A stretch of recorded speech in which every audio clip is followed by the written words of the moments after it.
أعوذ بالله من الشيطان الرجيم بسم الله الرحمن الرحيم الحمد لله رب العالمين وبه نستعين وهو المعين والصلاة والسلام على سيد الأنبياء والمرسلين سيدنا ونبينا وشفيع ذنوبنا والطبيب قلوبنا بالقاسم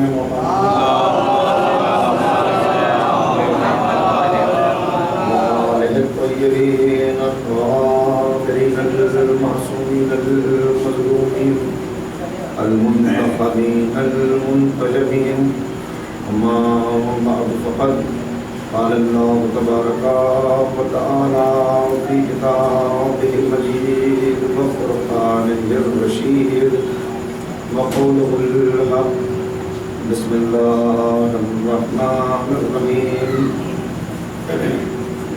هل أتى على الإنسان حين من الدهر لم يكن شيئا مذكورا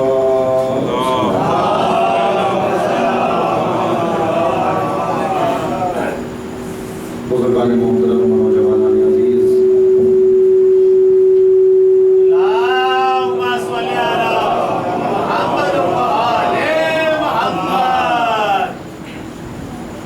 قرآن کریم کے سورہ حلقہ کی آیت کریمہ جسے میں نے آپ کے سامنے اس وقت تلاوت کیا، مجھے خیال آ رہا ہے کہ اس سے پہلے بھی اس آیت کریمہ کے ضمن میں آپ سے گفتگو کا شرف حاصل ہوا ہے۔ اس وقت آیت پر بہت زیادہ ٹھہرنا نہیں ہے، مختصر الفاظ میں آیت کا پیغام بتانے سے پہلے یہ عرض کر دوں کہ یہ آیت قرآن کریم کی ان آیات میں سے ایک ہے کہ جس میں انسان کی حقیقت بیان کی جا رہی ہے۔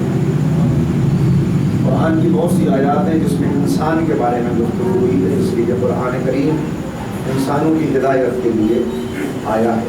اس کا اصل موضوع ہی انسان کی حیات کو کامیاب کرنا ہے۔ اسی کے لیے انبیاء و مرسلین آئے، اسی کے لیے سارے صحیفے نازل ہوئے، اور اسی کے لیے قرآن کریم جو قرآن تمام صحیفوں کا، تمام آسمانی کتابوں کا ایک صلوات پڑھنے کے لیے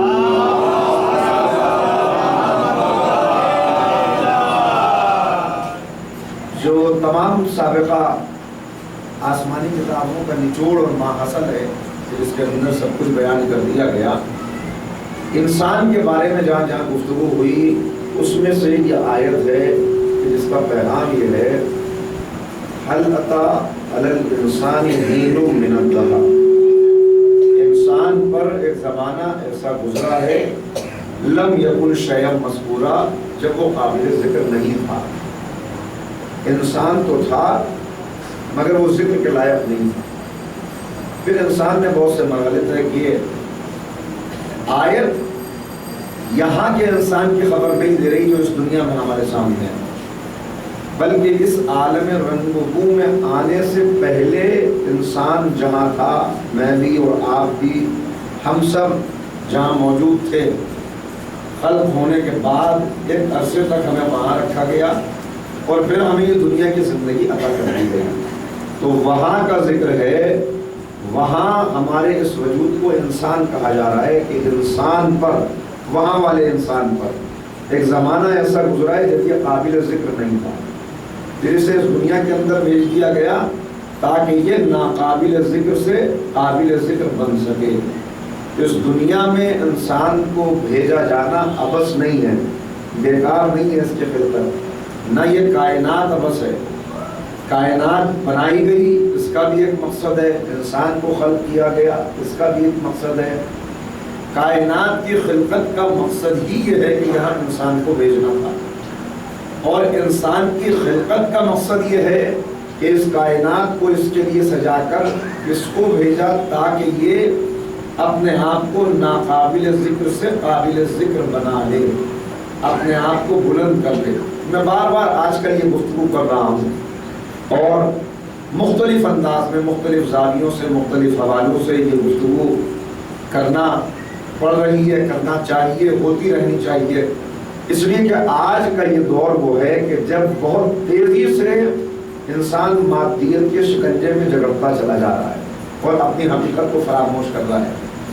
آج ایک وبا سامنے آئی، ایک بیماری آئی، تو آپ نے دیکھا کہ اس بیماری کے تعلق سے کتنا زیادہ لوگوں کو اویئر کرنے کے لیے، لوگوں کو متوجہ کرنے کے لیے بیماری کے آنے سے پہلے ہی ہر ملک کے اندر یہ بتایا گیا کہ ایک ایسا مرض پیدا ہو گیا ہے، وہ جس ملک کے اندر آئے گا وہاں شرح اموات بہت زیادہ ہوں گی، یہ اس کی علامتیں ہوں گی، اس سے اپنے آپ کو بچانا ہے تو یہ کام کرنے ہوں گے، ہاتھ دھونے، یہ ساری چیزیں جو آپ برابر دیکھ رہے ہیں۔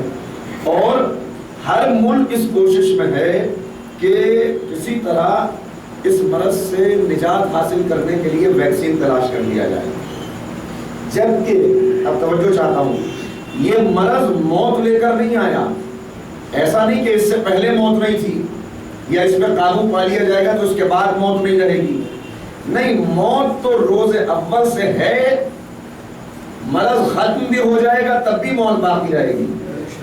لیکن ایک مرض جس نے موت کے خطرے کو ذرا بڑھا دیا، تمام دنیا لگی ہوئی ہے کہ تلاش کرے کہ اس سے کیسے نجات حاصل کی جا سکتی ہے. قابل غور بات یہ ہے کہ جس نے انسان کی 60-70 سالہ زندگی کے لیے خطرہ پیدا کر دیا، اس پر سب غور کر رہے ہیں. اور وہ زندگی جہاں کا ایک دن یہاں کے 50,000 سالوں کے برابر ہے، اس کے اوپر غور کرنے کے لیے کوئی تیار نہیں. صلوات پڑھتے محمد وعلیہ.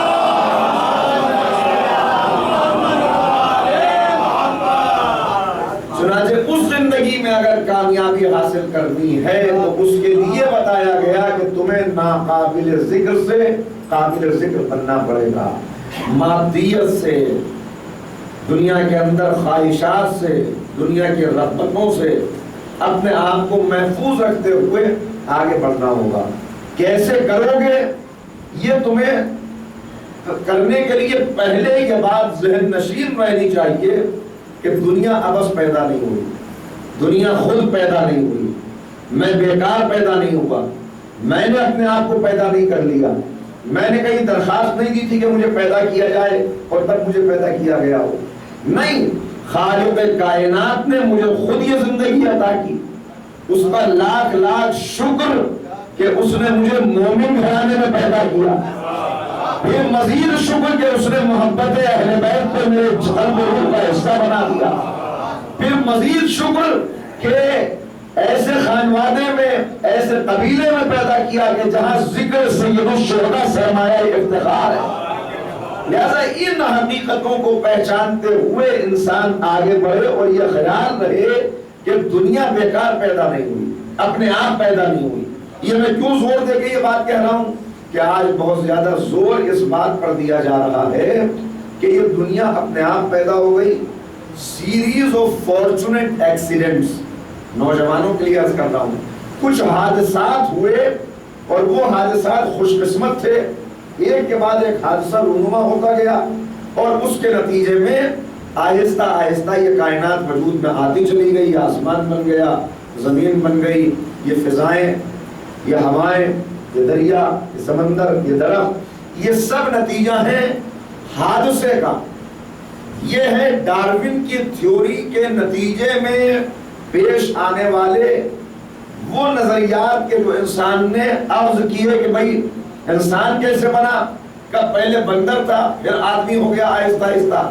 کائنات کیسے بنی، پہلے نہیں تھی پھر ایکسیڈنٹس ہوئے کچھ اور ان کے نتیجے میں کائنات وجود میں آ گئی. لیکن پہلی بات تو یہ عرض کروں کہ ایکسیڈنٹ کے نتیجے میں کوئی چیز وجود میں آتی ہے یا وجود ختم ہوتا ہے؟ آپ نے دیکھا کبھی کسی ایکسیڈنٹ کے بعد کوئی چیز وجود میں آ گئی ہو؟ اچھا، اگر مان بھی لیا جائے کہ کچھ حادثات ہوئے تو کسی ایک حادثے کو اس طرح وجود میں آنے میں کہ اس کے نتیجے میں کوئی چیز پیدا ہو جائے کتنا وقت لگتا ہے؟ ایسا اتفاق کسی کے ساتھ ہو، اتفاقات اچانک نہیں ہوتے، اور ہو جائے تو کسی اتفاق کے نتیجے میں ایک مثال دوں. مثلاً آپ نے دیکھا کہ کوئی بندر ٹائپ رائٹر کے اوپر بیٹھا ہے اور ٹائپ کر رہا ہے، اور جب آپ نے اس بندر کو وہاں سے ہٹایا تو پتا چلا کہ ایک شاہکار نظم وجود میں آ چکی ہے. اس نے جو کچھ ٹائپ کیا اس کے نتیجے میں ایک بہت اعلیٰ قسم کی شاعری، ایک بہت عمدہ قسم کی نظم وجود میں آ گئی. اگر آپ کسی سے یہ کہیں کہ ایسا ہوا تو وہ سوائے ہنسنے کے اور آپ کے دماغ پہ شک کرنے کے کچھ نہیں کرے گا کہ یہ کیسے ممکن ہے کہ ایک بندر الٹے سیدھے ہاتھ چلا ہے اس کے نتیجے میں شاہکار نظم وجود میں آ جائے. بھائی عجیب بات ہے، ایک شاہکار نظم اتفاق کے نتیجے میں وجود میں آ گئی، یہ ماننے کے لیے آپ تیار نہیں ہے. اور یہ پوری کائنات جو اتنے نظم و ضبط کے ساتھ چل رہی ہے کہ سورج وقت پہ نکل رہا ہے، چاند وقت پہ نکل رہا ہے، تمام گیلیکسیز ایک دوسرے سے میں گزر رہی ہیں مگر ٹکراتی نہیں ہے. اگر ایک لمحہ سورج اپنے وقت سے آگے یا پیچھے ہو جائے, ساری کائنات کا نظم و ضبط بگڑ کر رہ جائے, تو کیا اتنی بڑی کائنات کسی حادثے کے نتیجے میں پیدا ہو سکتی ہے؟ نہیں, کسی حکیم مطلق نے اسے خلق کیا ہے تاکہ یہاں پر انسان کی آزمائش ہو سکے اور وہ اپنی جنت کے لیے اچھے کرداروں کو چن سکے. صلوات پڑھتے محمد والے.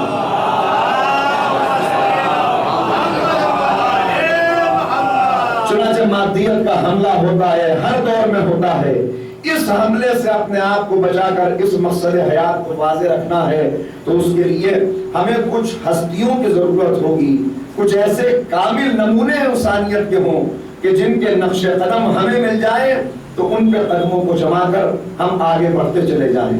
جو آج ماحول آپ کے سامنے ہے, میری نگاہیں دیکھ رہی ہیں, جب میں تاریخ میں دیکھتا ہوں ایسے بہت سارے مناظر ابھر کے آتے ہیں کہ یہی ماحول بالکل اس وقت بھی ہمیں نظر آتا ہے.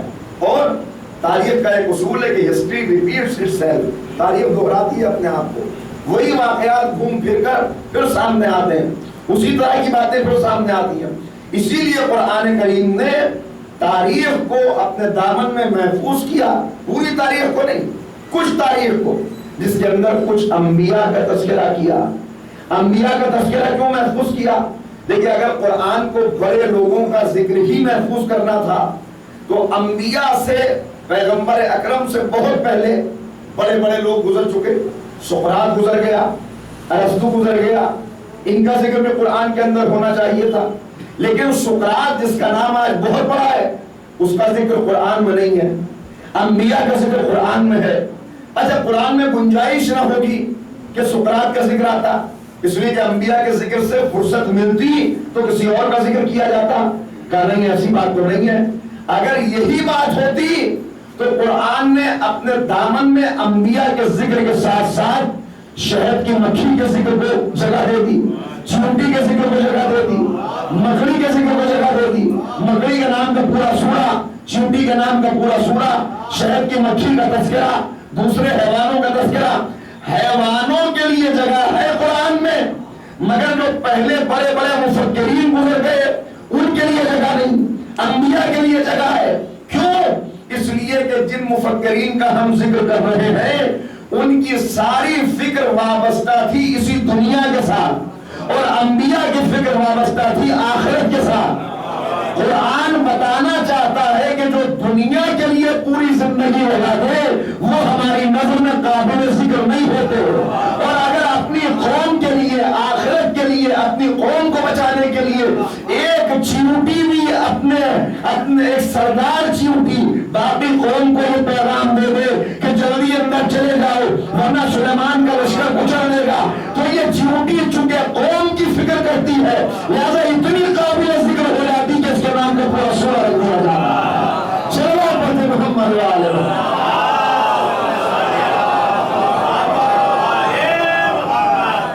بارہ یہ ترجیحات ہیں جو قرآن کریم میں رکھی ہیں. فکر آخرت. اسی لیے توحید اور رسالت کے بعد جو سب سے زیادہ تذکرہ کیا گیا قرآن میں وہ آخرت کا ذکر کیا گیا. اور قرآن چونکہ صرف علماء کے لیے نازل نہیں ہوا, مفکرین کے لیے نازل نہیں ہوا, صرف دانشوروں کے لیے نازل نہیں ہوا, لہذا اس نے بہت سادہ الفاظ میں, کیونکہ جیسے ہی ایک سائنسداں کے لیے نازل ہوا ہے ویسے ہی ایک کسان کے لیے بھی نازل ہوا ہے, جیسے ایک ڈاکٹر کے لیے نازل ہوا ہے ویسے ہی سر کے اوپر بوجھا ڈھونے والے ایک معمولی مزدور کے لیے بھی نازل ہوا ہے, جیسے اس کے مخاطب بڑے بڑے حکمراں ہیں ویسے ہی گھر میں کام کرنے والی ایک خاتون جس کی پوری زندگی باورچی خانے میں گزر جاتی ہے وہ بھی اس کے مخاطب ہے. لہذا قرآن کریم نے اپنی باتوں کو بہت سادہ الفاظ میں بیان کیا. کفار نے جو اعتراضات کیے تھے ان اعتراضات کے جو جوابات پیش کیے اس میں کوئی بہت گہرا علم اور فلسفہ نہیں, بلکہ سامنے کی سادہ مثالیں دے دی کہ ان کے اوپر غور کر لو تمہیں اندازہ ہو جائے گا. تمہارے اعتراضات کیا ہے؟ اعتراض کرنے والوں نے اعتراض کیا کیسے مرنے کے بعد ہمیں دوبارہ زندہ کرے گا؟ تو قرآن نے اس کا بالکل سادہ سا جواب دیا کہ یہ بتاؤ کیا تم نے آسمان و زمین کو نہیں دیکھا؟ انسان کو پیدا کرنا زیادہ مشکل ہے یا آسمان اور زمین کو پیدا کرنا؟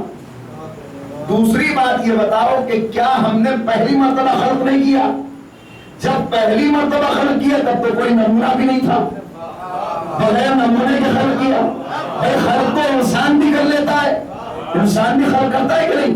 جناب عیسیٰ پرندوں کو خلق کر لیا کرتے تھے مٹی سے، اور پھر پھونک مارتے تھے، پرندے فضا میں پرواز کر جاتے تھے۔ انسان مٹی، ریت اور دیگر چیزوں سے عمارتیں خلق کر لیتا ہے، زمین کے اندر لوہا، تانبا، ان چیزوں کو نکالتا ہے، بڑی بڑی چیزیں ان سے خلق کر لی، ٹرین بنا لی، ہوائی جہاز بنا لیا، ایک سے ایک عمدہ مشین بنا لی۔ خلق کیا کہ نہیں کیا؟ لیکن ایک فرق ہے، مٹی پہلے سے موجود تھی، ریت پہلے سے موجود تھا، مٹی اور ریت کو نکالا، اس سے عمارت خلق کر لی، مگر وہ خالق وہ ہے جس نے مٹی کو بھی خلق کیا اور مٹی سے انسان کو بھی خلق کیا، جس نے لا شے سے شے کو خلق کیا۔ مٹی موجود نہیں ہے، لوہا موجود نہیں ہے، پہلے ان سب کو خلق کیا، پھر ان سے مختلف چیزوں کو خلق کیا، یہ پوری کائنات خلق کی۔ تو اب متوجہ کیا جا رہا ہے کہ تم یہ کہتے ہو دوبارہ کیسے قبروں سے اٹھائے جائیں گے؟ یہ بتاؤ کہ پہلی مرتبہ خلق کرنا وہ مشکل تھا یا دوبارہ زندہ کرنا زیادہ مشکل ہے؟ سیدھے سیدھے سادگی سی بات، غور کرو کائنات کے اوپر۔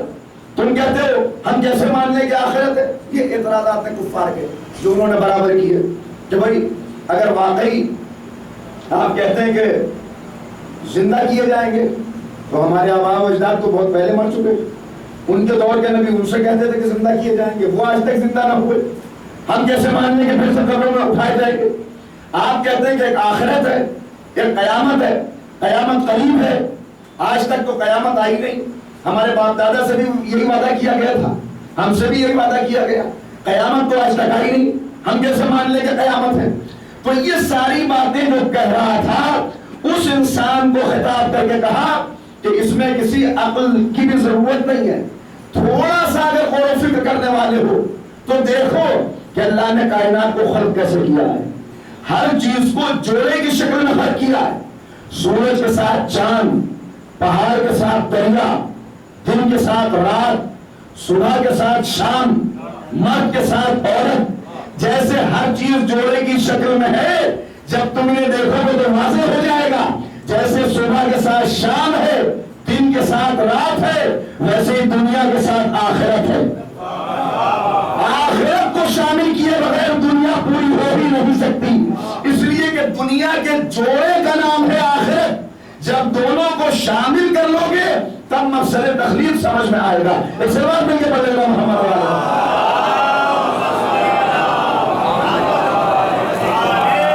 ذرا سا آگے آپ اگر تشریف لے آئے اس لے کے اور جتنا ممکن ہو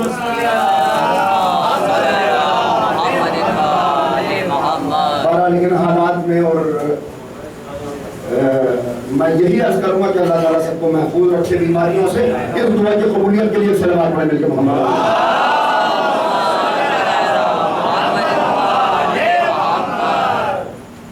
تو اب چونکہ انسان قدم قدم پر اس کا نفس اس کو دھوکے دیتا ہے، اور یہی سوالات ہیں جو رہ رہے کہ اس کے دماغ میں آتے ہیں، پتہ نہیں آخرت ہے کہ نہیں ہے، ہم نے دیکھا تو نہیں موت کے بعد کوئی زندہ ہوا۔ یہ سوال انہی کے نہیں تھے، ان کا ذکر کر کے قرآن نے ہمیں سنایا ہے، اس لیے کہ مجھے معاف کیجیے گا ہمارے ذہن میں بھی کہیں نہ کہیں یہ سوال ہیں۔ پتہ نہیں موت کے بعد زندہ ہوں گے کہ نہیں ہوں گے، کیا معلوم کوئی جنت جہنم ہے بھی کہ نہیں ہے، کیا پتا فرشتہ قبر میں آئے گا کہ نہیں آئے گا۔ لہذا یہاں خطاب کر کے کہا کہ ان چیزوں کو دیکھو اور ان کو دیکھ کر ان سے علم حاصل کرو۔ جب تم دیکھو گے سب چیزوں کو تو بات واضح ہو جائے گی کہ اتنی بڑی کائنات چل رہی ہے، بغیر کسی سبب کے تو پیدا نہیں ہوئی ہوگی۔ اگر بغیر کسی سبب کے پیدا نہیں ہوئی تو جس نے پیدا کی ہے اس نے کوئی سبب، اس نے کوئی مقصد رکھا ہوگا۔ تو اب میں جو اس کائنات کا ایک ذرہ بھی نہیں، ذرے سے بھی بہت چھوٹا اس کائنات کے مقابلے میں اپنا مقصد خود طے کروں جس کی کوئی حیثیت نہیں۔ یعنی اگر انسان واقعی غور کر لے ذرے سے لے کے آفتاب تک سب اللہ کی اطاعت کر رہے ہیں، قطرے سے لے کے سمندر تک سب اس کی اطاعت میں مشغول ہیں، پرندے سے لے کر فرشتے تک سب اس کے آگے جھکے ہوئے ہیں۔ سرکش ہو رہا ہے تو یہ انسان ہو رہا ہے، سرکش ہو رہا ہے تو یہ انسان ہو رہا ہے، جو کبھی اپنے مقصد کو بھول جاتا ہے، کبھی کہتا ہے کائنات خود وجود میں آ گئی، کبھی کہتا ہے کہ اچھا آپ رسول بنا کے آئے تو یہ بتائیے اللہ کو آپ ہی ملے تو رسول بنانے کے لیے؟ اتنے امیر خاندان تھے، اس نے ایک یتیم کو ایک غریب کو اپنا رسول بنا لیا، آپ کہتے ہیں اللہ کے رسول ہیں۔ اچھا آپ اگر رسول ہیں تو آپ کے آگے پیچھے فرشتے تو ہیں نہیں بھئی، آپ اگر رسول ہیں تو آپ، یہ سارے قرآن کے اندر درج اعتراضات ہیں جو کفار نے کیے۔ اگر آپ رسول ہیں تو آپ کے آگے پیچھے فرشتے ہونے چاہیے، آواز دیتے ہوئے چلیں، گھوڑے ہاتھ میں لیے ہوئے چلیں، جہاں کوئی آپ سے گستاخی کرے اس کے گھوڑے رسید کرے۔ اچھا آپ کو رسول بنا کے کیوں بھیجا؟ اللہ کو اگر رسول بنا کے بھیجنا تھا اس نے تو اتنے فرشتے خلق کیے، کسی فرشتے کو بھیج دیتا، فرشتے کو بھیج دیتا تو ہمیں ماننے میں آسانی ہوتی۔ آپ تو کل تک ہمارے درمیان رہتے تھے، یہی زندگی گزار رہے تھے، بچپن آپ کا ہمارے سامنے گزرا، لڑکپن ہمارے سامنے گزرا، جوان ہمارے سامنے ہوئے، اب جب 40 سال کے ہو گئے تو کہہ رہے ہیں مجھے اللہ نے نبی بنایا ہے۔ 40 سال تک آپ کی زندگی کو ہم نے دیکھا، ہم کیسے مان لیں؟ یہ سارے اعتراضات فرشتے کو ماننے کے لیے کیوں تیار ہے؟ جو کہہ رہا ہے فرشتے کو بنا دیا ہوتا، فرشتے کو ماننے کے لیے کیوں تیار ہو رہا ہے؟ دیکھیں فرشتے کو ماننے کے لیے اس لیے تیار ہو رہا ہے کہ فرشتہ ہے دور، اور انسان کو ہمیشہ دور کا ہادی اچھا لگتا ہے، ہادی قریب نہ ہو تاکہ روکے ٹوکے نہیں، ہادی دور ہو، وہ اپنی جگہ رہے ہم اپنی جگہ رہے، وہ باتیں بتاتا رہے مگر ہمیں ٹوکے نہیں۔ اسی لیے ہم نے تو دیکھا نہیں اماموں کو، لیکن جنہوں نے اماموں کو دیکھا تھا اور زیارت کی تھی وہ بھی امام کو جھٹلا رہے تھے۔ لمحہ فکریہ ہے، ہمارے سامنے آ جائے تو پتہ نہیں ہم بھی قبول کریں گے یا خدا نہ خواستہ جھٹلانے والوں میں شامل ہو جائے۔ اللہ نہ کرے کہ ہم کسی معصوم کی تکذیب کریں، اللہ ہمیں معصوم کی آواز پر لبیک کہنے والا بنائے۔ اس دعا کی قبولیت کے لیے سرور پڑھنے کے محمد والا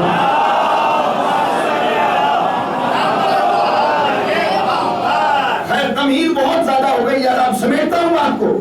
یہ سارے حالات جو پیغمبر کے سامنے تھے، ان کو نبی کریم نے اپنی گفتگو سے، اپنی تبلیغ سے، کسی کو سمجھا کر، کسی کو ڈانٹ کر، کسی کو معجزہ دکھا کر ان حالات پر قابو پایا اور اس معاشرے کو اطاعت گزار بنا دیا۔ لیکن چند قدم چلنے کے بعد، کیونکہ قرآن کریم خود کہتا ہے کہ حق اور باطل ساتھ ساتھ چلتے ہیں، کبھی باطل کی اندھیرا چھا جاتا ہے ہر طرف، پھر اچانک حق آتا ہے، اور قرآن کہتا ہے حق آتا ہے اور باطل کے دماغ پہ ایسا وار کرتا ہے کہ اس کا بھیجا بکھر جاتا ہے۔ یہ قرآن کے الفاظ ہیں کہ ہم اپنا ہتھوڑا چلاتا ہے، باطل ختم ہو جاتا ہے، مگر پھر کچھ دن گزرتے ہیں، پھر باطل کی تاریکی چھا جاتی ہے۔ چنانچہ یہ تاریکی چھاتی رہی اور اس تاریکی کو مٹانے کے لیے معصوم خدمات انجام دیتے رہے، یہاں تک کہ امام زین العابدین علیہ السلام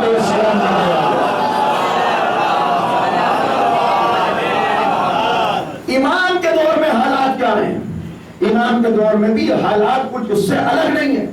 اگر آپ ذرا سے غور کریں، 35 سال بعد کربلا امام زندہ رہے، اور ان 35 سال تشریف لائے حضور صلی اللہ علیہ وسلم محمد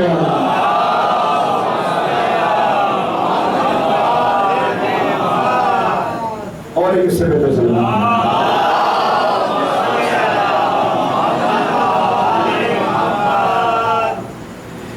35 سال تک امام زندہ رہے، اور 35 سال ہم بڑی آسانی سے ہی کہہ کے گزر جاتے ہیں، 35 سال تک امام گریہ فرماتے رہے۔ لیکن جو حالات اب تک میں نے 20 منٹ میں آپ کی خدمت میں تقریباً عرض کیے، بالکل یہی حالات ہیں جو امام کے سامنے ہیں۔ مادیت کا دور دورہ ہے، امام دیکھ چکے ہیں اچھی طرح، اس لیے امام نباز قوم ہوتا ہے، امام مسیحا قوم ہوتا ہے، امام پہچانتا ہے کہ ان کا مرض کیا ہے، امام ان کے مرض کو اچھی طرح پہچان چکے ہیں۔ امام دیکھ چکے ہیں کہ یہ وہ لوگ ہیں کہ جنہوں نے عبادات کو رسم و رواج بنا لیا ہے، یہ وہ لوگ ہیں جن کو بندگی کا شعور نہیں ہے، جو کھو چکے ہیں سب کچھ. یعنی عجیب عالم، ایسے لوگ جو اذانیں دے رہے ہوں، نمازیں پڑھ رہے ہوں، مسجدوں کے اندر آن و رفت ہو، اور اس کے بعد انہیں یہ نہ پتا ہو کہ اذان ہم سے چاہتی کیا ہے، نماز کا تقاضا کیا ہے. اذان دے رہے ہوں اور تکبیریں کہہ کے فرزند رسول کے گلے پر چھری چلا رہے ہوں. کہاں چلے گئے ان کا شعور؟ شعور بندگی ختم ہو چکا ہے. لہذا امام نے یہ 35 سال جو باتیں کربلا گزرے، ان کو امام نے ان کے شعور کو بیدار کرنے کے لیے جو سارے اقدامات کیے گئے کہ وقت نہیں اتنا کہ سب کو میں بیان کر سکوں، لیکن مسلسل امام کی زندگی اسی میں گزر رہی. ان کے شعور کو بیدار کرنا ہے. بیدار کیسے کیا جائے؟ دیکھیے، کبھی ضرورت ہوتی ہے معاشرے کو بیدار کرنے کے لیے کسی مقرر کی تقریر کی. کبھی مقرر کی تقریر سے معاشرہ بیدار ہوتا ہے، وائس کے بعد سے معاشرہ بیدار ہوتا ہے، شاعر کے اشعار سے معاشرہ بیدار ہو جاتا ہے، اگر اقبال جیسا کوئی پیدا ہو جائے، اگر پیغام دینے والا کوئی شاعر پیدا ہو جائے. لیکن کبھی کبھی معاشرہ اتنا بے حس ہو جاتا ہے، اب شاعر کا شعر اثر نہیں کرے گا، اب وائس کا واز اثر نہیں کرے گا، اب مقرر کی تقریر کا اثر نہیں ہوگا. اب ضرورت ہوگی شہید کی کہ شہید آگے پڑھ کے اس بے حس معاشرے کو اپنے خون کے چھینٹوں سے بیدار کرے. شہید بیدار کرے گا.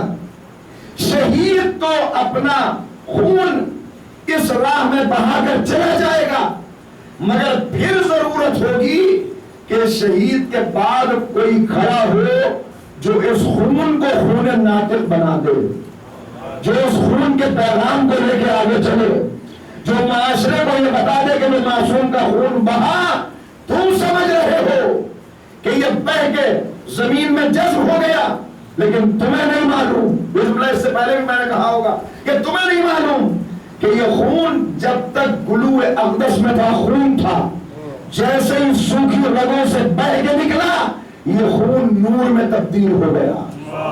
اب یہ نور قیامت تک روشنی پھیلاتا رہے گا. اور یاد رکھیے، تلواریں جسم کاٹ سکتی ہیں، اعضاء و جوارے کاٹ سکتی ہیں، مگر نور کے اوپر نہ تلواروں کا اثر ہوتا ہے نہ خنجروں کا اثر ہوتا ہے. صلوات پڑھیں محمد والے.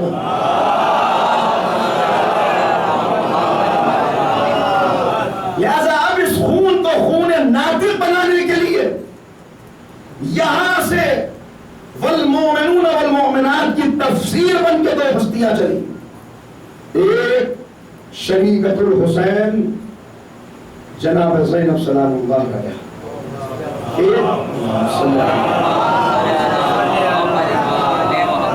ایک امام زین العابدین علیہ السلام. اور اب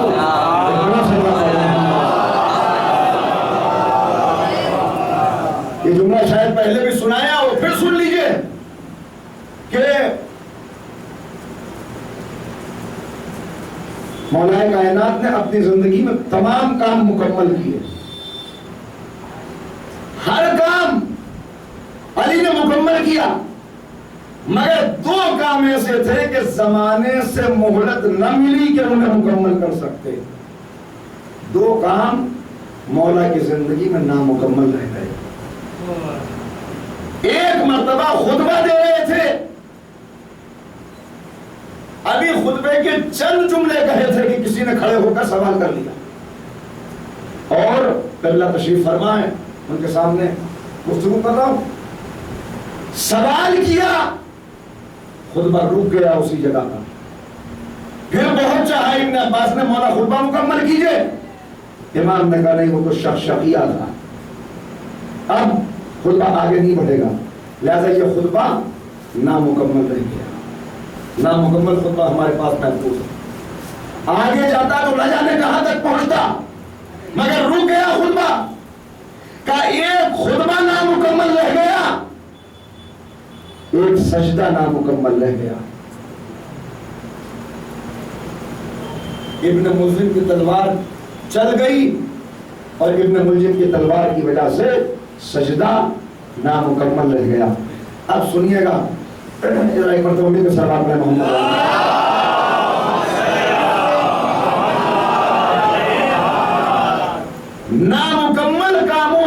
مکمل کرنا وارث کی ذمہ داری ہوتا ہے. لہذا مدینے سے ایک بہن بھائی نکلے اور یہ وعدہ کرتے ہوئے نکلے کہ یہ 2 کام جو نامکمل رہ گئے انہیں ہم مکمل کر دیں گے. زینب اور حسین نے مل کے فیصلہ کر لیا بھیا سجدہ تم مکمل کر دینا, خطبہ میں مکمل کر دوں گا. سجدہ حسین نے مکمل کیا, خطبہ زینب نے مکمل کیا. اب سمجھے کہ لہجہ علی میں خطبہ کیوں دیا, آواز کا پیدا بھی تھا اور خطبے کو مکمل بھی کرتا تھا. صلوات پڑھتے محمد علیہ.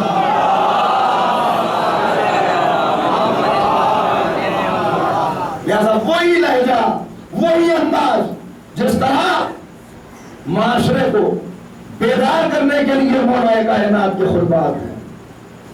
کیا ہو گیا تم لوگوں کو, کیا دیکھ رہا ہوں میں معاشرے کے اندر, معاشرے کے اندر مجھے کیسے لوگ نظر آ رہے ہیں. تمہارے بوڑھے بے عمل ہو چکے ہیں, تمہارے جوان سرکشی پر آمادہ ہیں, تمہارے علماء ریاکاری کر رہے ہیں, تمہارے فقیروں کے اندر شکر کا جذبہ ختم ہو چکا, تمہارے امیر امانتوں کو دبائے بیٹھے ہیں. مجھے معاشرے کے اندر ایسے مکار نظر آ رہے ہیں کہ جو اپنی مکاری کو دبائے ہوئے بیٹھے ہیں. اگر ان کو موقع مل جائے تو اپنی اسی مکاری کو بروئے کار لا کر یا قوم کی قیادت اپنے ہاتھ میں لیے ہوئے ہیں. خدا کی قسم ایسا لگے گا کہ مولا کہہ رہے ہیں اس وقت, مگر ہر دور کے معاشرے کی عکاسی ہے جو مولا نے ان جوڑوں میں کر دی. کہا مکاری کو دبائے ہوئے بیٹھے ہو, اگر تمہیں موقع مل جائے تو اپنی اس مکاری کو بروئے کار لا کر یا قوم کی قیادت کو اپنے ہاتھ میں لو گے, یا منبر کی بلندی تک پہنچو گے, یا لوگوں کا استحصال کرو گے. ایسے مکار مجھے نظر آ رہے ہیں, ایسے قناعت کرنے والے مجھے نظر آ رہے ہیں کہ جنہوں نے اپنی محرومی کو قناعت کا نام دے دیا ہے. کیا جملہ ہے, جنہوں نے اپنی محرومی کو کچھ ہے نہیں کھانے کے لیے تو قناعت کا نام دے دیا کہ ہم قناعت کر رہے ہیں. اور پھر اب یہ جملہ ہے کہ ان کی قناعت کو دیکھنا ہو تو انہیں دوسرے کے دسترخوان پر دیکھو. جب غیر کے دسترخوان پہ ہو تب دیکھنا ان کی قناعت کا حال کیسے کھل کے سامنے آتا ہے. لہذا وہی عکاسی, میں چھوڑ رہا ہوں باقی چیزوں کو, کئی خطبات ہیں اس سلسلے میں, خطبہ 51, خطبہ 31 اور دیگر خطبے, تو اس میں مولا نے بار بار فرمایا کیا ہو گیا ہے تمہیں, تمہاری مثال تو اس بوسیدہ لباس جیسی ہے جسے ایک طرف سے سیا جائے تو دوسری طرف سے اتر جاتا ہے.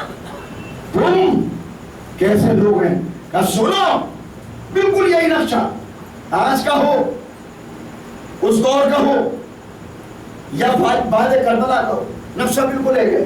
امام کہہ رہے ہیں چوپایوں کی زندگی کا مقصد اپنے پیٹ کو بھر لینا ہوتا ہے, درندوں کی زندگی کا مقصد خون بہانا ہوتا ہے, خواتین کی پوری زندگی زیب و زینت میں گزر جاتی ہے.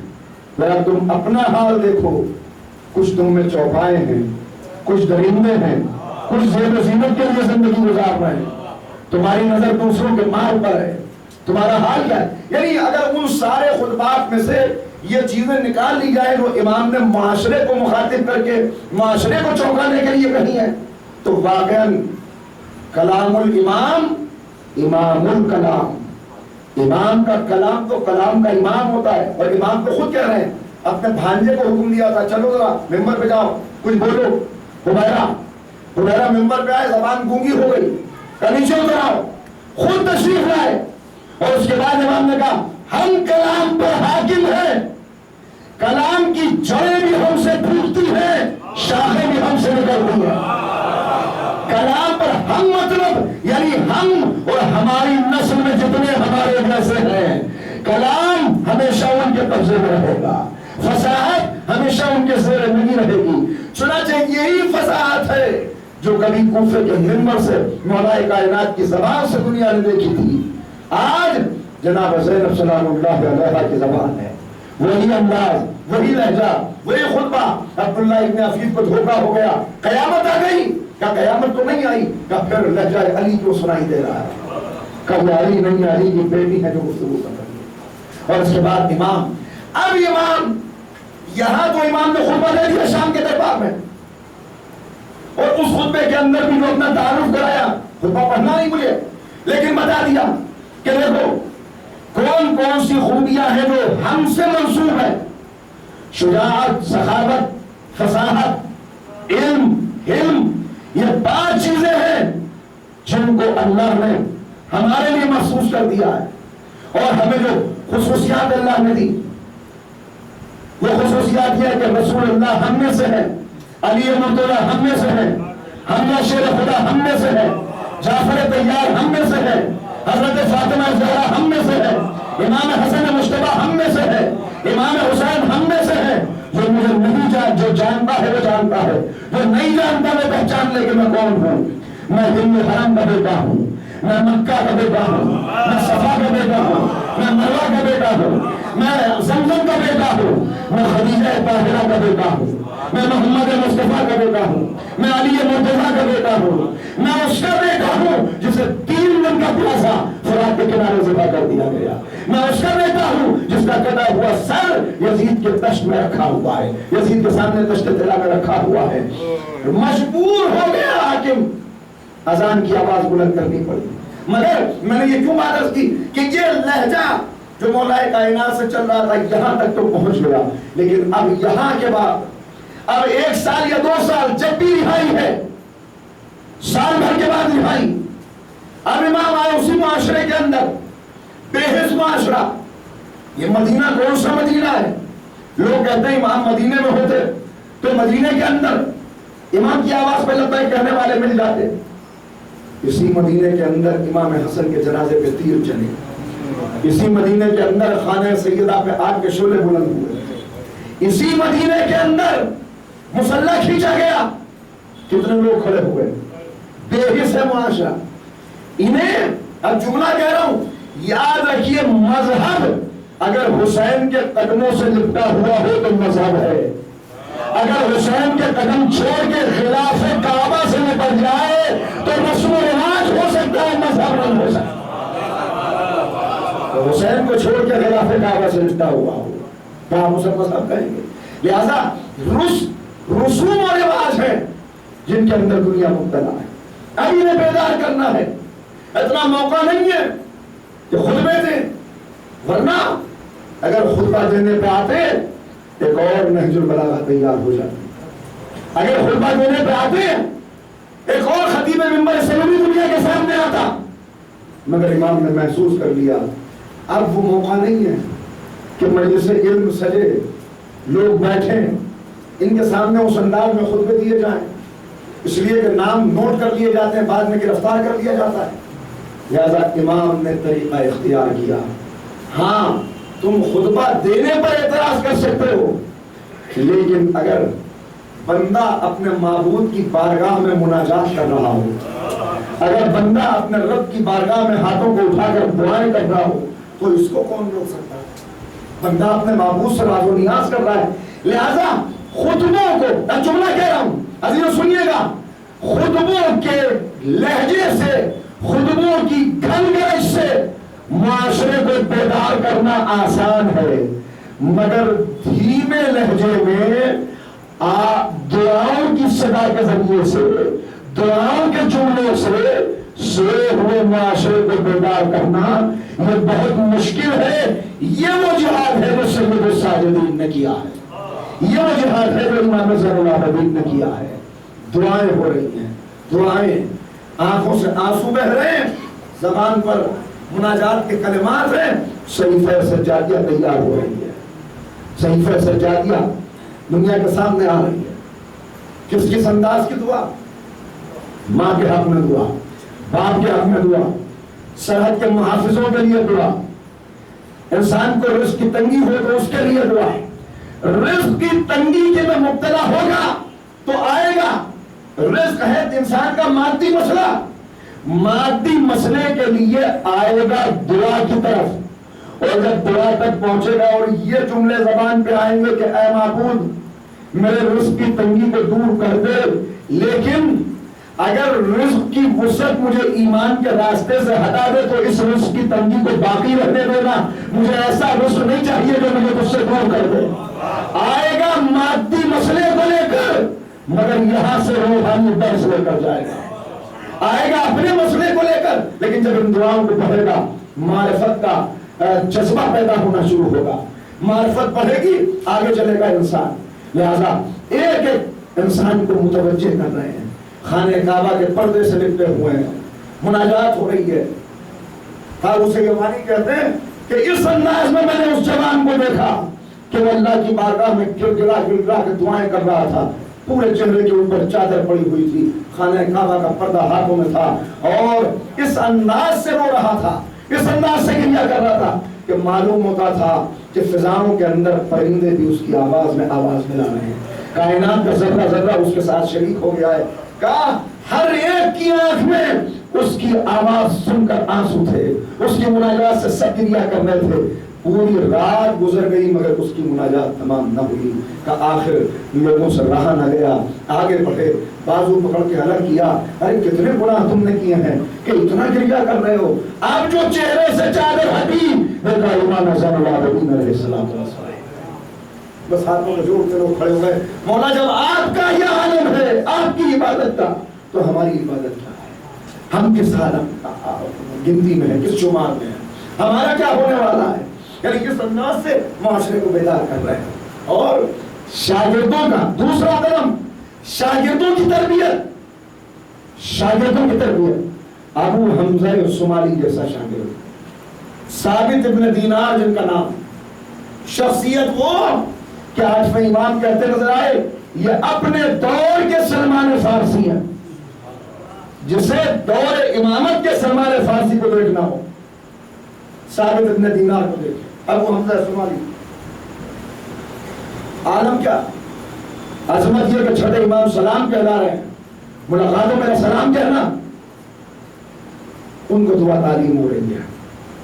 اور دعا بس میں نے آج صرف میسیجز دیے، وقت بھی اتنا نہیں تھا، چھوڑ دی باقی باتیں، ذرا تنہائی میں کبھی لیٹ کر اس دعا کو پڑھیے گا، کس انداز سے امام نے انسان کے باطن کو چونکانے اور جگانے کے لیے کیا الفاظ کا انتخاب ہے، کیا جملے ہیں، کس کس طرح بیدار کر رہے ہیں۔ آئے گا انسان جب پڑھے گا ان دعاؤں کو، اے معبود، اے معبود، میں نے گناہ کی طرف قدم نہ بڑھایا ہوگا۔ ظاہر ہے کہ معصوم کی زبان سے ہماری تربیت کے لیے اور ہماری تعلیم کے لیے فکر ہے، ورنہ معصوم تو ہوتا ہی وہ ہے کہ جو، اچھا یہ عرض کر دوں آپ کی خدمت میں، کیوں معصوم خطاؤں سے محفوظ ہوتا ہے؟ کیا اختیار نہیں رکھتا خطا کرنے کا؟ نہیں، اختیار تو رکھتا ہے۔ جیسے اللہ قادر ہے، ہر چیز پر قدرت رکھتا ہے، اللہ کو قادر و قدیر دیکھ کر بعض ہمارے بھائیوں نے یہ سمجھنا شروع کر دیا کہ اللہ قادر ہے، ہر چیز پہ قدرت رکھتا ہے، تو ظلم کرنے پہ بھی قدرت رکھتا ہے، لہذا ظلم بھی کر سکتا ہے۔ اور یہاں اللہ کو عادل نہ ماننے کا نتیجہ یہ ہوا کہ غلط راہ کے اوپر نکل گئے کہ اللہ ظلم بھی کر سکتا ہے۔ قادر ہے، کر سکتا ہے، لیکن چونکہ اس نے اپنے اوپر عدل کو واجب کر لیا ہے، لہذا اس کے ظلم نہیں پایا جا سکتا۔ معصوم بھی خطا کر سکتا ہے، لیکن دونوں کے لیے ایک مثال، آپ بہت پیاسے ہیں، اپنے گھر سے نکلے، مجھ سے ملاقات ہوئی، میں نے کہا بھائی خیریت؟ کہنے لگے آپ پیاس بہت لگی ہے۔ پیاس لگی ہے؟ اچھا پانی پی لیجئے۔ کہنے لگے جی پیوں گا۔ میں نے کہا دیر کیوں کر رہے ہیں، یہ سامنے نالی میں پانی بہ رہا ہے، اس سے پیاس بجھا لیجئے۔ کیا نالی کا پانی نہیں پی سکتے؟ روکا ہے کسی نے؟ کہا جب تک یہ عقل سلامت ہے اس وقت تک نالی کے پانی سے پیاس نہیں بجھائیں گے۔ بس معصوم کو اللہ نے اس درجے کی عقل دی ہے کہ جیسے ایک عاقل نالی کے پیاس سے اپنی پیاس نہیں بجھا سکتا، اسی طرح معصوم جرم کرنے پر، گناہ کرنے پر قادر ہوتا ہے، لیکن اس کی عقل اس منزل پر ہوتی ہے کہ کبھی بھی وہ گناہ کی طرف قدم نہیں بڑھا سکتا، جیسے اللہ کبھی بھی ظلم کی طرف نہیں بڑھ سکتا۔ عادل ہے، عدل اس کے یہاں پایا جائے گا۔ لہذا فرما رہے ہیں اے معبود گناہ کی طرف قدم بڑھانے والے قدم نہ بڑھاتے اگر تیری رحمت کا سہارا نہ ہوتا۔ اے معبود اگر تو نے مجھے لوگوں کے حوالے کر دیا تو میرا کیا ہوگا؟ آپ دیکھیں اگر لوگوں کے حوالے کسی کو کر دیا جائے، ہمارے یہاں تو مثال مشہور ہے مردہ بدست زندہ، جب انسان مر جائے اور زندوں کے رحم و کرم پہ ہو، اگر اچھے لوگ نہ ملے تو کیا حال ہوتا ہے میت کا۔ لہذا اے معبود مجھے لوگوں کے حوالے نہ کرنا، مجھے اپنے حوالے رکھنا، لوگوں کے حوالے نہ کرنا۔ اور پھر اسی میں آگے بڑھتے بڑھتے فرما رہے ہیں میں رو رہا ہوں، میں کیسے نہ روں، میں رو رہا ہوں لہد کی تنگی کو یاد کر کے، میں رو رہا ہوں قبر کی تاریکی کو یاد کر کے، میں رو رہا ہوں اس وقت کو یاد کر کے کہ جب قبر سے برہنہ اٹھایا جاؤں گا، میں رو رہا ہوں اس وقت کو یاد کر کے جب مجھے تختہ غسل پر لٹا دیا گیا ہے، میں رو رہا ہوں اس وقت کو یاد کر کے کہ جب میں قبر سے اٹھوں گا تو کوئی میری طرف توجہ کرنے والا نہ ہوگا۔ جو روشن چہرے والے ہوں گے انہیں میری فکر کیوں ہوگی، جو خود مصیبت میں مبتلا ہوں گے وہ میری طرف کیوں توجہ کریں گے؟ اے معبود میں رو رہا ہوں، مجھے ان آزمائشوں میں نہ ڈالنا۔ اس انداز سے معاشرے کو متوجہ کیا، پلٹا رہے ہیں ایمان، بلا رہے ہیں، اور پھر بتایا کہ دیکھو، بس آخری بات عرض کر رہا ہوں، پھر بتایا کہ دیکھو ایک بڑی خرابی یہ پیدا ہوتی ہے کہ انسان اگر مادیت سے نکل کے عبادات کی طرف آ جائے، اگر برائیوں سے نکل کے اچھائیوں کی طرف آ جائے تو اب اس کے اندر اچھائیوں کا تکبر پیدا ہونے لگتا ہے۔ دوسرا حملہ شیطان یہ کرتا ہے کہ اچھائیوں کا تکبر پیدا کر دیتا ہے۔ تکبر اگر پیدا ہو جائے، انسان کے لیے بہتر ہے گناہ کرنا اس سے بنسبت اس کے کہ وہ اپنی اچھائیوں کا تکبر کرے۔ قبلہ تشریف فرمائے، اس کے لیے ایک خاص لفظ ہے، خاص اصطلاح جسے کہتے ہیں عجب۔ ایک ہے تکبر، ایک ہے عجب۔ دونوں میں فرق یہ ہے کہ تکبر میں انسان دوسرے کو حقیر سمجھتا ہے اور عجب میں انسان اپنے ہی حسن کا دیوانہ بن جاتا ہے۔ میرا فرمایا ہوا مستند ہے، میرے جیسا علم کس کا، میرے جیسی معرفت کس کی، میرے جیسی تقریر کس کی، میرے جیسی شاعری کس کی، میرے جیسا حسن کس کا، میرے جیسا حسب نسب کس کا۔ ان سب چیزوں کا پورا چیپٹر ہے جو علماء نے بیان کیا کہ انسان کس کس چیز پر تکبر کرتا ہے، کس کس چیز پر عجب کرتا ہے، اور کرتا کیوں ہے؟ اس لیے کہ اسے یہ نعمت تو یاد رہتی ہے، نعمت کے عطا کرنے والے کو بھول جاتا ہے۔ نعمت یاد رہتی ہے، عطا کرنے والے کو بھول جاتا ہے۔ جناب موسیٰ سے خطاب کر کے کہا جا رہا ہے موسیٰ تمہیں معلوم ہے ہم نے تمہیں شرف تکلم کیوں بخشا، کیوں تمہیں اتنا بلند کیا کہ ہم تم سے ہم کلام ہوئے؟ کہا اے معبود تو ہی بیان کر۔ کہا اے موسیٰ یہ جو تم خاک پر اپنی پیشانی رگڑ رگڑ کے ہمارے سامنے مناجات کرتے ہو، ہمیں تمہارا یہ انداز بہت اچھا لگتا ہے۔ اور پھر حدیث قدسی چلی یہاں سے کہ اے میرے بندے سن، جتنا تو اپنے آپ کو حقیر کرتا چلا جائے گا میں تمہیں بلند کرتا چلا جاؤں گا۔ جب بھی کوئی نعمت ملے یاد کرے کہ نعمت کس نے دی ہے۔ واقعہ سنایا تھا ابھی ہیپی ہال والی مسجد میں مجلس میں بھی، پھر اس کو عرض کرتے ہیں ایک غلام بہت دانش مند ہے، اس کے آقا نے اس کے اوپر بات کرتے ہوئے کچھ طنز کیا، تیری حیثیت کیا ہے تو مجھ سے بات کرے۔ غلام بڑا حاضر جواب تھا اور آقا بھی اس بات سے باخبر تھا، تو غلام نے ایک مرتبہ اس کی طرف نگاہ اٹھائی اور کہا کہ صرف اتنا بتا دے تو کس چیز پہ تکبر کرنا ہے۔ اب سنیے گا غور سے، اگر تجھے اپنے حسب نسب پہ تکبر ہے تو یہ تیرے باپ دادا کی خوبی ہے، تیری خوبی نہیں ہے۔ انسان اکثر اس پہ، ارے ہم سید زادے ہیں، ہم بڑے باپ کے بیٹے ہیں، ہمارا نسب بلند ہے۔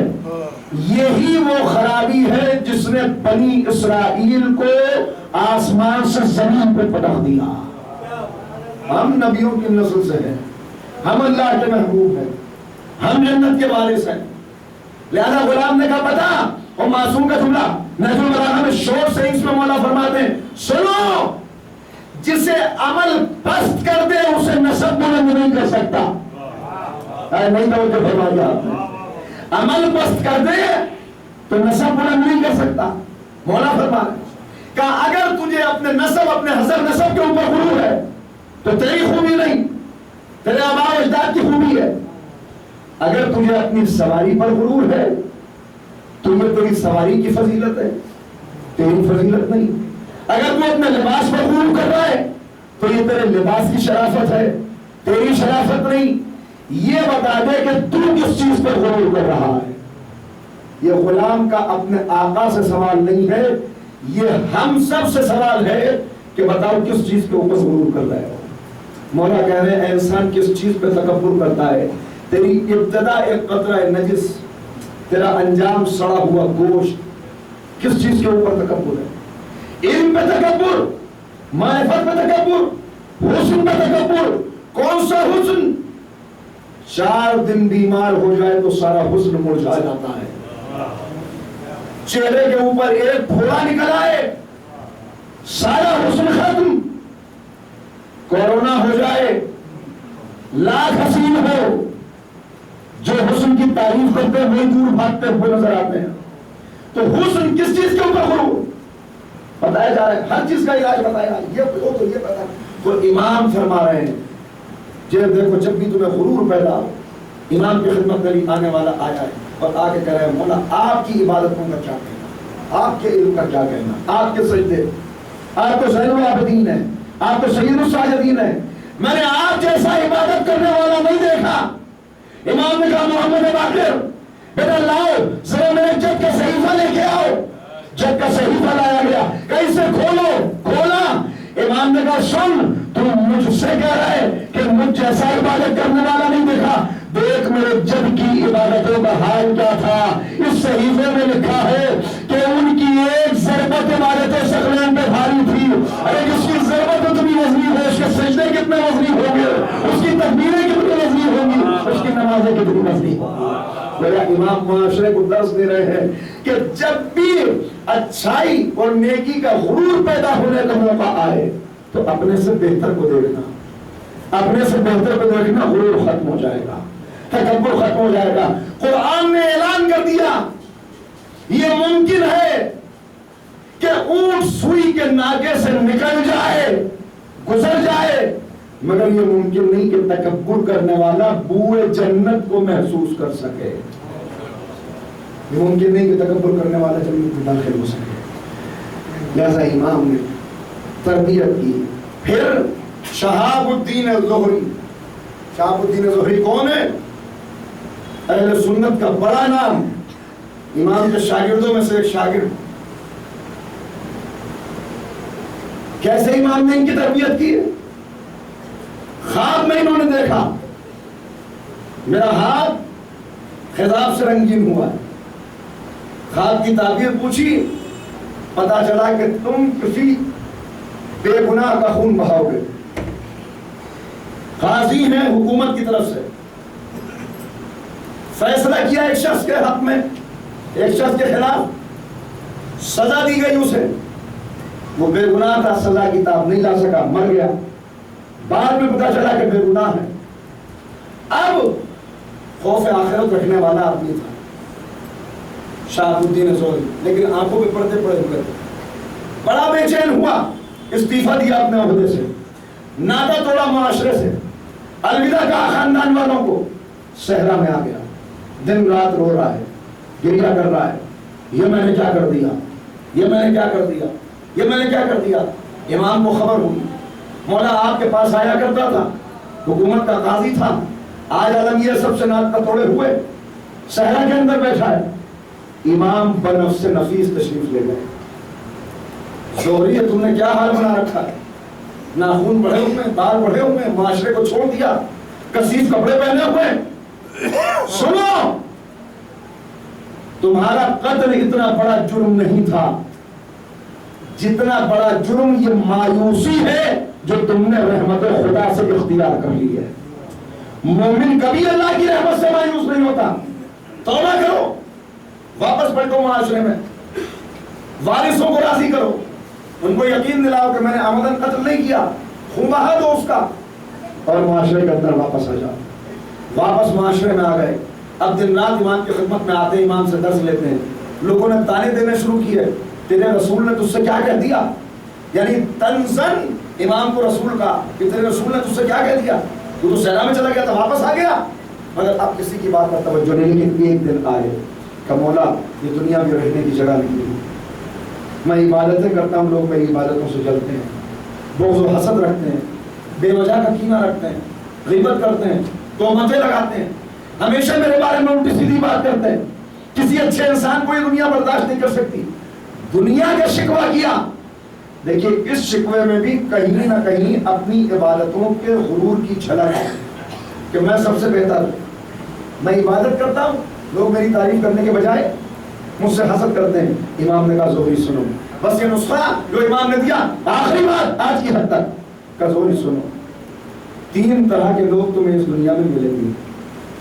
کچھ وہ جو عمر میں تم سے بڑے ہوں گے, کچھ وہ جو عمر میں تم سے چھوٹے ہوں گے, کچھ وہ جو تمہارے ہمسن ہوں گے, عمر میں تمہارے برابر ہوں گے. جب بھی کوئی بڑا ملے اس کا احترام کرنا یہ سوچ کر کہ وہ تم سے بڑا ہے, لہذا اس کی عبادتیں تم سے زیادہ ہیں, اس کے سجدے تم سے زیادہ ہیں, اس کی نیکیاں تم سے زیادہ ہیں. جب کوئی چھوٹا ملے اس کا احترام کرنا یہ سوچ کر کہ اس کے گناہ مجھ سے کم ہیں کیونکہ اس کی عمر مجھ سے کم ہے.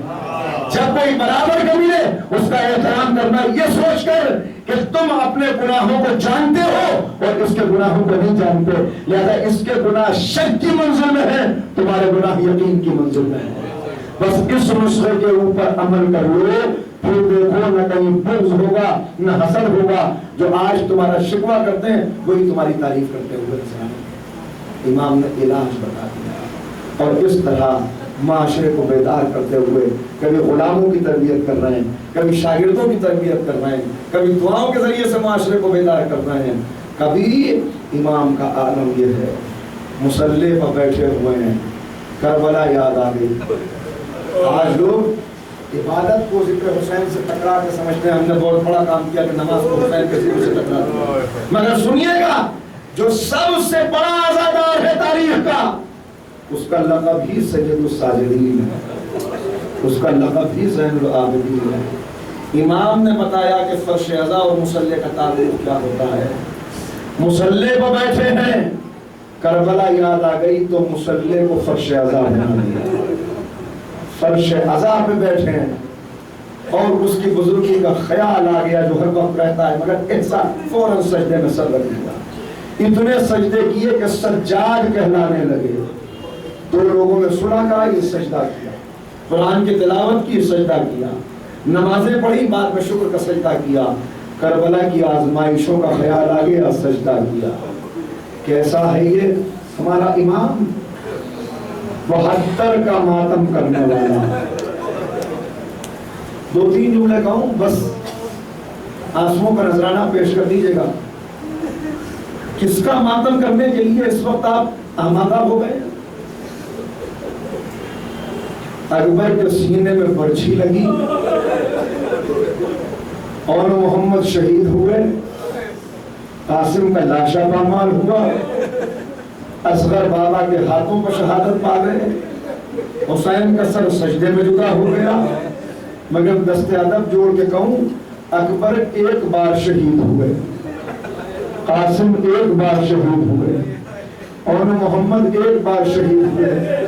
مگر میرا یہ امام وہ ہے جو کبھی کوفے کے بازار میں شہید ہوا, کبھی شام کے بازار میں شہید ہوا, کبھی دربار میں شہید ہوا, کبھی زندان میں شہید ہوا. نہ جانے کتنی مرتبہ سید سجاد شہید ہوئے, کربلا کا زندہ شہید. کیسا ماتمدار, اللہ اکبر, کیسا ماتمدار, کیسا کربلا کو یاد کرنے والا جس نے اپنے آنسوؤں سے کربلا کو پورے معاشرے کے اندر نشو و اشاعت کی, جس نے اپنے خون کو, اپنے جد کے خون کو خون ناطق بنا دیا.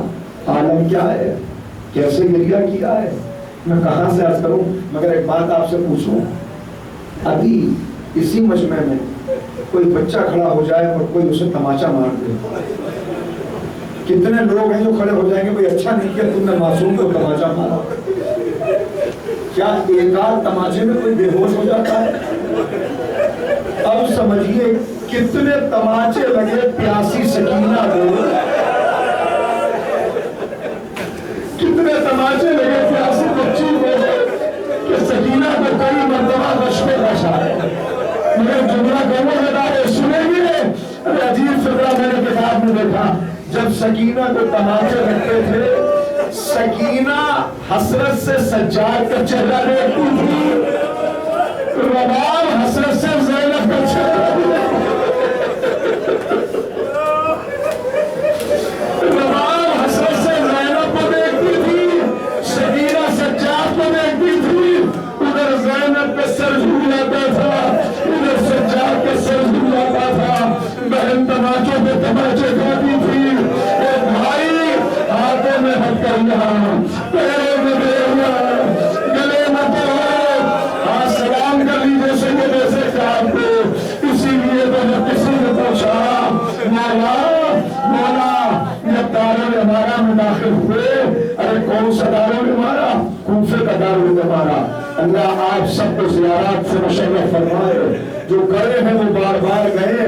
دیکھیے بات آپ کی خدمت میں عرض کروں، اگر اپنے وطن سے باہر کسی کی رسوائی ہو جائے اسے دکھ ہوتا ہے، مگر اتنا دکھ نہیں ہوتا، لیکن اگر کسی کو اپنے وطن میں رسوا کیا جائے، اور وطن میں بھی اگر کوئی اپنے گھر کے قریب رسوا کیا جائے، عزیزو بس رو لیجیے گا اس جملے پر، دارالامارہ سے خانہ علی کا فاصلہ کتنا ہے؟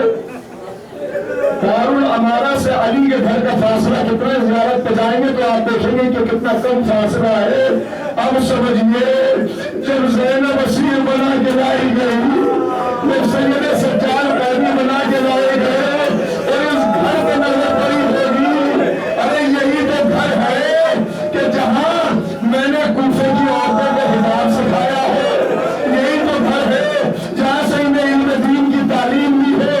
ارے جس زینب نے اس گھر سے کوفے کی عورتوں کو حجاب سکھایا تھا، آج اسی گھر کے سامنے سے زینب بے ردا گزر رہی تھی، شہدانیوں کے پاس بنے ہوئے تھے، سکینہ کا ننھا سا گلا رسی میں لگا ہوا تھا، دارالامارہ سامنے تھا۔